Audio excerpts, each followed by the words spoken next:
सादर नमस्कार, सादर जय जिनेंद्र। क्षमा न्यूज चैनल, कहीं भी कभी भी सही और सकारात्मक समाचारों के लिए देखना और सुनना न भूलें। साथ में आपसे विनम्र निवेदन है कि यदि आपने इस चैनल को सब्सक्राइब नहीं किया है तो कृपया अवश्य कीजिए और शेयर और लाइक करना ना भूलें। महावीर भगवान की जय। मेरा सभी के लिए आशीर्वाद। आचार्य जो भी आचार्य उपाध्याय सभी यहाँ पर उनको यथायोग्य। देखिए, ये जो एचएनटी है, इस पे जो एम्प्लॉय हैं, ट्रस्टी हैं, उन लोगों ने सबको मिसगाइड किया हुआ है। सारे जितने भी हैं, पूरे जो भी एच इंडियंस हैं, जैसे सारे बच्चे हैं, उनको यही बता रखा है कि ये प्राइवेट प्रॉपर्टी है, ये उनके परिवार की फैमिली का मामला है, ये उनकी संपत्ति। ऐसा मिसगाइड करके पहले भी यहाँ पर एक संपत्ति को बेचा जा चुका है। एक कस्तूरबाई मंगल कार्यालय जो था यहाँ पर, जो कि सारे पुणे में आने वाले जो भी होस्ट यहाँ पर बड़े बड़े बीमार लोग आते थे, पेशेंट आते थे, उनकी भोजन की और रहने की सारी व्यवस्था बनती थी, लेकिन उसको ही बेचा जा चुका है। आज उसको बेच करके भी तकरीबन लगभग 25 साल हो गया है। उस समय काफी लोगों ने संघर्ष किए थे, पर सफलता नहीं मिली। और अभी भी हम जब जून में आए थे तो ये बताया कि प्राइवेट प्रॉपर्टी है और ऐसा होगा वैसा होगा, मिसगाइड किया गया। और मैं चतुर्मास में यहीं पर हूँ। फिर बाद में मेरे पास में कुछ यहाँ के एच इंडियंस जो बच्चे हैं, जो कि सामान्य नौकरी करते हैं, आईटी में नौकरी करते हैं, यहाँ नौकरी करते हैं, या सीए हैं, उन लोगों ने, योगेश पांडे हैं और हमारे चंदा भाई हैं, चंदू पाटिल हैं, अन्ना पाटिल हैं, आनंद काकरिया आदि, ये सब मिलकर के इन लोगों ने कागज पूरे इसके बाहर निकाले। सुकौशल जितुरकर है, कागज इन्होंने बाहर निकाले और उसमें देखा कि ये एक्चुअल में पब्लिक ट्रस्ट है, चैरिटेबल ट्रस्ट है, और ये सर्टिफिकेट इसको है। जब ये जानकारी सारी प्राप्त हुई तो होने के बाद में इन लोगों ने पहले भी प्रयास किया था, तो उनको नाना प्रकार की धमकियां मिली, नाना प्रकार से राजनीतिक दबाव इन पर डाला गया, आर्थिक दबाव डाला गया, और इनको फोड़ने का प्रयास किया गया, जातिगत भेद इसमें डाला गया, नाना प्रकार से किया गया। और ये 4-5 लोग ही कर रहे थे। फिर जब मेरे पास में ये लोग आए और आकर कहा कि आचार्य जी, अपनी जैन समाज की विरासत है, हमारा मंदिर बिक रहा है, हमारा पूरा हॉस्टल जा रहा है, और हॉस्टल के मैंने अनुभव को सुना, तो ऐसे ऐसे बच्चे जो गरीब थे, असहाय थे, अशिक्षित थे, अनाथ थे, जिनके पास में खाने को पैसा नहीं था, पहनने के लिए कपड़े नहीं थे, रोटी नहीं थी और छत नहीं थी, पर पढ़ने का जुनून था। उन्होंने अच्छी मेहनत करके छात्रवृत्ति प्राप्त करते यहाँ पर आकर के पढ़े, एक जोड़ी कपड़े में रहकर के बच्चे पढ़ाई यहाँ पर किए, और जो यहाँ पढ़े सब अच्छी ऊंची ऊंचाई सफलता को प्राप्त किए। अब मैं यो बैठा हूँ, तो मैं यहाँ से गया नहीं हूँ। जब मुझे पता चला कि इसको तोड़ा जा रहा है, बेचा जा रहा है, तो मैं माणिक बाग से निकल करके तुरंत यहाँ पर 5 तारीख को यहाँ पहुंच गया। और मुझे कहा गया कि आप यहाँ से वहां चले जाइए, यहाँ पर जेसीबी मशीन आएगी, बुलडोजर आएगी। तो उनसे मैंने स्पष्ट कहा कि जेसीबी आएगी तो पहले मेरे मेरे ऊपर से जाएगी, उसके बाद में जा सकती है, एक ईंट को भी हिला नहीं सकते आप यहाँ से। मैं यहाँ करके बैठा हूँ, मैं अभी गया नहीं। जब से यहाँ पर आंदोलन शुरू किया है, मैं यहाँ बैठा हूँ। और पहले ये लोग स्वयं धीमे धीमे आंदोलन कर रहे थे, और मुश्किल से इनके साथ में 100-500 लोग थे, 2000 लोग जुड़े थे, लेकिन उससे ऊपर नहीं थे। कुछ आ रहे कुछ जा रहे, इस तरह था। फिर बाद में जब यहाँ पर मैं बैठा, उसके बाद में पूरी सकल जैन समाज की मीटिंग अभी रविवार की गई थी, उसमें हजारों की संख्या में लोग थे, और सबने मिलकर के यही बात कही कि ये जो चैरिटेबल ट्रस्ट है, और सबसे बड़ी शर्म की बात ये है कि एक ने बेचा, हमारे ही कुल कलम की जिसने बेच दिया। बहुत अच्छी बात है, गुणधन महाराज ने कल जोरदार ढंग से उसका प्रतिरोध किया है। मेरी ओर से, मैं भी मेरे ढंग से अपनी ओर से यहाँ पर उसका प्रतिकार कर रहा हूँ। और उसने, एक ने बेचा, दूसरे ने, जिसने खरीदा, उसने खरीद करके तुरंत उसने सेल डीड बनाई, और तुरंत भगवान को गिरवी रख दिया, एक बैंक में लोन पर भगवान को रख दिया है। पूरा ये एसएनडी हॉस्टल जो है आज लोन पर, कर्जे पर है, इस तरह से मतलब पूरा जैन समाज कर्जे पर। तो जो अभी टीकम चंद जी वैद बोले थे कि पूरे देश का आंदोलन बनना चाहिए, तो पूरे देश का आंदोलन बनाने की ही प्रयास हमारा चल रहा है।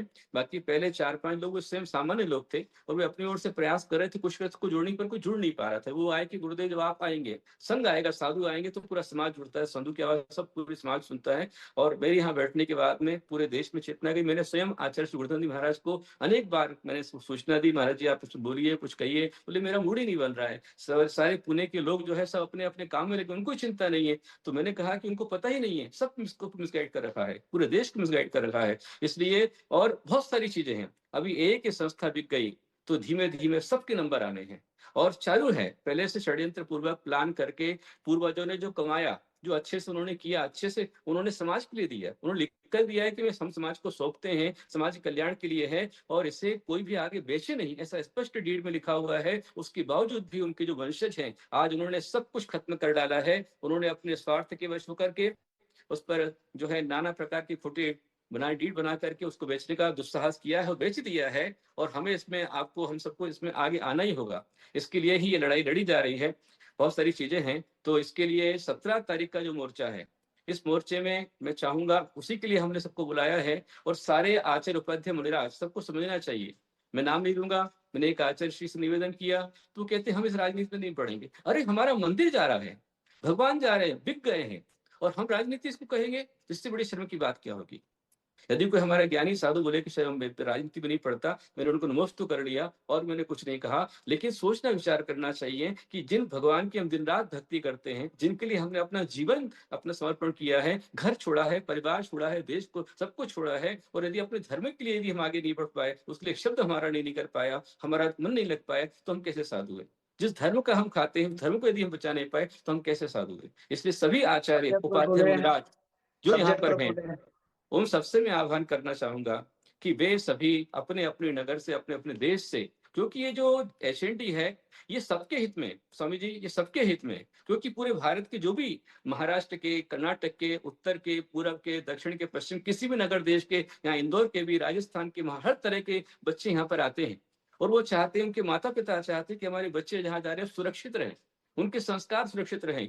पुणे में ऐसे लोग भी हैं, ऐसे बच्चे भी यहाँ पर हैं जो सांप का जहर लेकर के नशा करने वाले भी हैं। उसमें एचएनटी हॉस्टल एक ऐसा हॉस्टल था कि जहां पर आने वाले बच्चों को शुद्ध शाकाहार भोजन दिया जाता था। डिसिप्लिन था जो बनाए थे, जिन्होंने डिसिप्लिन, इस प्रकार का डिसिप्लिन था कि बच्चे टाइम से बाहर बाहर नहीं जा सकते, और बहुत सारे अनुशासन काफी अच्छे थे। इसलिए यहाँ के बच्चे मुनि बने हैं, यहाँ के बच्चे शाकाहारी बने हैं, यहाँ के बच्चे आज भी देवशास्त्र गुरु की भक्ति में लगे हुए हैं। उन एचएनडीएस को ही जागना है। सारे जितने भी एचएनडी पढ़े बच्चे हैं, यदि वो सारे जाग जाए, उसके साथ में सारी संस्थाओं के साथ लगना पड़ेगा। और सारे हर नगर देश से यदि लाखों लोग एक साथ मिलकर के इसमें चल पड़े, क्योंकि यदि हम अपनी ओर से शासन प्रशासन देश को, क्योंकि बच्चा यदि ना रोए तो माँ भी दूध नहीं पिलाती है, समझ नहीं पाती है कि बच्चे को आखिर क्या हो रहा है, बच्चे को रोना पड़ता है।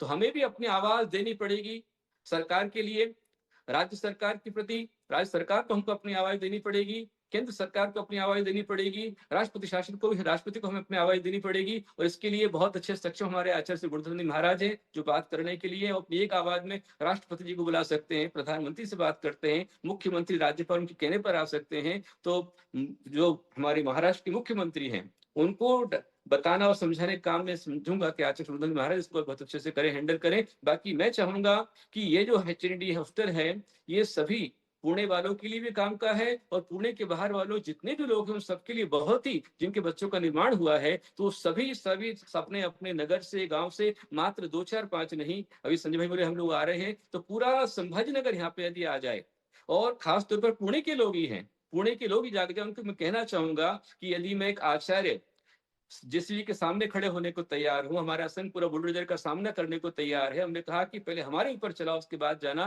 तो कोई बुलडोजर आने वाली बात थी, पर आया कुछ भी नहीं है, पर तैयारी है कि यदि मैं यहाँ से हिला तो निश्चित रूप में यहाँ पर मैं बुलडोजर मशीनें आना है और सब कुछ यहाँ पर तहस नहस होना है। ये बिल्कुल तैयारी है, क्योंकि वो खरीद चुका है, वो बेचने वाला बेच चुका है। अब हमारे हाथ में है कि हम कैसे इसको बचाएं। तो मैं आह्वान करूंगा संपूर्ण समाज से, पूरे भारत भर के समाज से, हर गांव शहर से, कि अभी मौका है, आज 15 तारीख है, 2 दिन आपके बीच में है, जो भी नजदीक में आ सकते हैं, खासतौर पर पुणे के लोग ही, 3 लाख यहाँ पर जैन हैं पुणे की, यहाँ पर सब मिलाकर के सकल जैन समाज के, यदि पूरे 3 लाख लोग भी यदि एक साथ रोड पर चल पड़े और जाकर के आपने अपना मोर्चा दिखलाया, सरकार को बतलाया, तो सरकार आपकी बात सुनने के लिए मान्य करेगी और आपकी पीड़ा को समझेगी। और साथ में सारी संस्थाएं, सारे ट्रस्ट इसके लिए जो अपनी लीगल कार्यवाही हो रही है, उसमें हर एक संस्था का विरोध पत्र, निषेध पत्र इसमें चाहिए कि हम इसके लिए हम विरोध में हैं, और ये हमारी जैन समाज की विरासत है, इसको बचाने के लिए हम पूरी तरह से प्रयासरत हैं। इस तरह से आपको अपना बनाना है, जो फॉर्मेट बनेगा व्हीकल के हिसाब से उसको आप बनाइए, और हर संस्था के द्वारा इसको बचाने का प्रयास कीजिए। यदि हमने इसको बचा लिया तो हम सारी संस्थाओं को बचा पाएंगे, हमारे मंदिर को बचा पाएंगे। आज बड़ी दुख की बात है, बड़े शर्म की बात है कि हम जिन भगवान महावीर स्वामी की दीपावली हम मनाते, लड्डू चढ़ाते हैं, आज भगवान ही महावीर स्वामी बिक चुके हैं और उन पर कर्ज कर दिया गया है। इसलिए मेरा आह्वान है, इस बार कोई दिवाली नहीं, दिवाली को हम सिर्फ भगवान की पूजा करें, और कोई दिवाली का एंजॉय आनंद ना बनाएं, उस द्रव्य को बचाएं। और कोर्ट में लड़ने के लिए जब द्रव्य लगे तो अपना द्रव्य निकाल करके हम उसके लिए तैयार रहें, ऐसा मैं सबसे आह्वान करूंगा। और भी जो यहाँ पर आए हैं संस्था वाले, वो अपनी अपनी बात कहेंगे। स्वामी जी आगे बढ़ाइए। आइए चल, मैं एक ही बात कहूंगा मैं अपने जीवन के दाव लगा दूंगा, पर महावीर की मंदिर को ईंट ईंट हिलाने नहीं दूंगा। मैंने सब कुछ छोड़ा है धर्म के लिए, मैंने छोड़ा है राज्य को, मैंने छोड़ा है देश को, मैंने छोड़ा है सारे संसार को महावीर के वास्ते। और महावीर के मंदिर को एक ईंट भी अगर कुछ हो जाए तो मैं इसको सहन नहीं करूंगा। एक ईंट भी हिल जाए। वो लोग मेरे बोलने के बाद कल बैंक वाले भी आए थे, अभी भी जो लेट हुआ, मैं अभी जस्ट ज्वाइन हुआ, पहले कौन बोला पता नहीं। अभी भी एक विशाल जो घोपरेडे जो भी है XYZ में नाम नहीं जानता हूँ, जिन्होंने जमीन लिया है उनसे भी जो है चर्चा अभी हुई, और जिन्होंने बेचा है कमेटी उनसे भी कई सदस्यों से बात हुई, और लगातार मुझे कन्विंस करना चाह रहे हैं कि आप जो है शांत रहे। भाई साहब, मैं एक ही बात बताऊं, अगर दुनिया के अंदर अगर आपके घर के बाजू वाला अगर आधा इंच भी आधा फुट भी सरकता है कि आप चुप बैठते हैं, मेरा मंदिर ही पूरा जा रहा है, मेरा अस्तित्व ही पूरा जा रहा है। ध्यान रखिए, हम महावीर के लघु नंदन हैं। महावीर के वास्ते हमने घर को छोड़ा, महावीर के वास्ते हमने सारे परिग्रह को छोड़ा, महावीर के वास्ते राज्य को छोड़ा, महावीर के वास्ते हमने अपने कुटुंब परिवार को छोड़ा, और अब महावीर पर संकट आए तो हम चुप बैठे, ऐसा हो ही नहीं सकता है। और मैं कहना चाहूंगा जितने भी पुणे वासी वाले हैं, अब तो जाग जाओ, अब तो जाग जाओ। और आजू बाजू वाले से भी कहना चाहूंगा थोड़ा जागृत हो जाइए, और कुछ ऐसे जो है नियोजना करिए। मैं अभी बाद में बीच में बोलूंगा कि ऐसे नियोजना किया जाए, ऐसी जो है एक हमारी समाज पूरी जो है पूरी भारत देश की समाज अगर इस बात को अगर सामने लाती है तो यह मंदिर 100 नहीं 1000% बचेगा। 1000% गारंटी देता हूँ। समाज अगर रोड पर आती है, समाज अगर अपनी अपनी हक और अपनी इस अस्मिता को समझ करके अपनी भावना दर्शाती है, मैं इतना आपको निश्चित कहूंगा, ये कोई असंभव गोष्ठ नहीं है, असंभव नहीं है। ये बिक गया है, वापिस अपने हाथ में आएगा, इसमें दो राय नहीं। तो आइए, इतना ही मैं आश्वासन दूंगा कि मंदिर जो है इसको नाश होने से बचाना। पंचम काल है, अधर्म, अन्याय और अनीति का वर्चस्व अधिक बढ़ रहा है, लेकिन धर्म आयतनों पर और धर्म गुरुओं पर जो हो रहा है यह अयोग्य है। मैं 2017 में पूना चातुर्मास के लिए गया था। उस समय प्रथम बोर्डिंग में ही गया था, वहाँ छात्रावास भी चलता है। उस मंदिर में शांति धारा, पंचामृत अभिषेक भी मैंने देखा था, और फिर उसके बाद सुजाता जी के मंदिर में मैंने चातुर्मास किया था माणिक बाग में। ये पब्लिक ट्रस्ट है, ट्रस्टियों का कर्तव्य होता, ट्रस्टी उसे कहते हैं जो विश्वस्त होता है। तो उन्होंने धर्म के विश्वास का घात किया है। गलती इंसान से होती है, मैं ये मानता हूँ भगवान उन्हें सद्बुद्धि दे, क्योंकि पूना की समाज प्रबुद्ध है, गुरु भक्त है, संपन्न है, और भव्य हमारा उन्होंने चातुर्मास भी कराया था। तो निश्चित है वह पब्लिक ट्रस्ट है, वह पब्लिक ट्रस्ट में उनको व्यवस्था करने का अधिकार है, उनको व्यवस्थित होना चाहिए। और शासन और प्रशासन पर जब इस प्रकार संगठन और समन्वय होके जब हम लोग एक साथ रहेंगे, श्रावक लोग और संत लोग, तो निश्चित है हमारे धर्म आयतनों की रक्षा होगी। मैं तो ये कहता हूँ यदि इसके लिए सिविल कोर्ट या हाई कोर्ट से स्टे भी लिया जा सकता है, और राजनीतिक स्तर पर भी और सामाजिक और धार्मिक स्तर पर इसका विरोध तो होना ही चाहिए, क्योंकि यह धर्म की संपत्ति, वहाँ चैत्यालय है, बच्चे वहाँ पढ़ते हैं, सीए भी होते हैं, जो धर्म की रक्षा है। ये निश्चित जो गलती उनसे ट्रस्टियों से हो गई है, उनके लिए हम क्षमा इस कंडीशन पर करते हैं कि अति शीघ्र वह जो संस्था का जो था वह पुनः उस ट्रस्ट में आना चाहिए और वहाँ छात्रावास और मंदिर चले। मेरी यही भावना है।